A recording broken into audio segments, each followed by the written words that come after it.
Demand means how much people want to buy something. In other words, demand is about how much people are willing to buy. Now, think of it this way.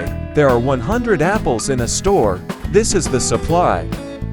But how many people want to buy those apples?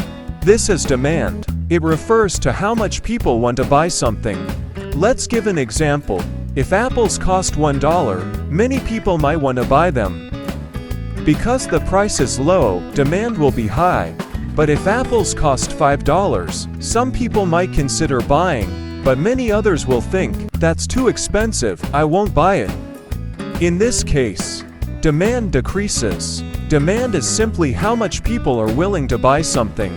Now, let's understand the difference between supply and demand. Supply is about how much of something is available. For example, there are 100 apples in the store. Demand is about how many people want to buy it.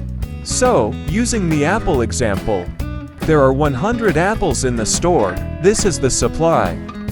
People want to buy apples for $1, and this is demand. To summarize, demand is how many people want to buy something. And as the price goes up, demand usually decreases, and as the price goes down, demand usually increases.